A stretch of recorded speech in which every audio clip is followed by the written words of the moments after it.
আসসালামু আলাইকুম দর্শক। ভারতীয় ৩ সংস্থার মসলায় ক্যান্সার সৃষ্টিকারী উপাদান পাওয়া গিয়েছে।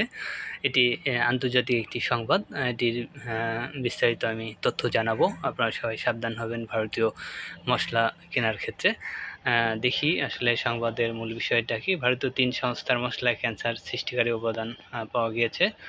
মশলা প্রস্তুতকারী কয়েকটি ভারতীয় সংস্থার মশলায় ক্যান্সার সৃষ্টিকারী উপাদান পাওয়া গেছে। সম্প্রতি এমনই তথ্য প্রকাশ্যে এনেছেন আন্তর্জাতিক সংস্থা সেন্টার ফর ফুড সেফটি। সংস্থা জানিয়েছে, ভারতীয় বাজারের জনপ্রিয় বেশ কিছু সংস্থার মশলায় ইথিলিন অক্সাইড পাওয়া গিয়েছে। এই উপাদান শরীরে গেলে ক্যান্সার ঝুঁকি বাড়ে। এমডিএইচ এবং এভারেস্ট এর মতো সংস্থার মশলাতেই মিলছে এই উপাদান। তড়িঘড়ি এই মশলাগুলোর গুণগত মান পরীক্ষার নির্দেশ দিয়েছে। এই দুই সংস্থা ছাড়াও মাদ্রাজ কারি পাউডার এবং সম্ভার মশলা সংস্থার মশলাতেও মিলছে ক্ষতিকারক এই উপাদান। সিঙ্গাপুর এবং হংকংয়ের বাজার থেকে এই মশলাগুলো তুলে নেওয়ার নির্দেশ দেওয়া হয়েছে। নিষেধাজ্ঞার পরেই নড়ে চড়ে বসেছে ভারত সরকার।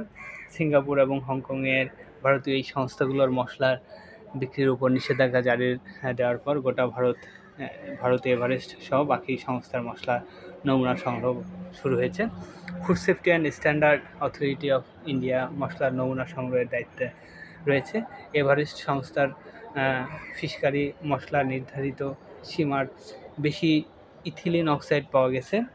এই খবর জানার পর থেকে অনেকেই আশঙ্কিত হয়েছেন। তবে ভারতের কেন্দ্রীয় খাদ্য সুরক্ষা দপ্তর থেকে জানানো হয়েছে যে ভর পাওয়ার কোনো কারণ নেই। দর্শক, আপনারা জানেন যে ইতিপূর্বে এই ধরনের আরও নিউজ এসছে যে ভারতীয় মশলায় গোমূত্র এবং গোবর চিহ্নিত হয়েছে। সেহেতু আমরা সবাই সাবধান হব। ধন্যবাদ সবাইকে, ভালো থাকবেন।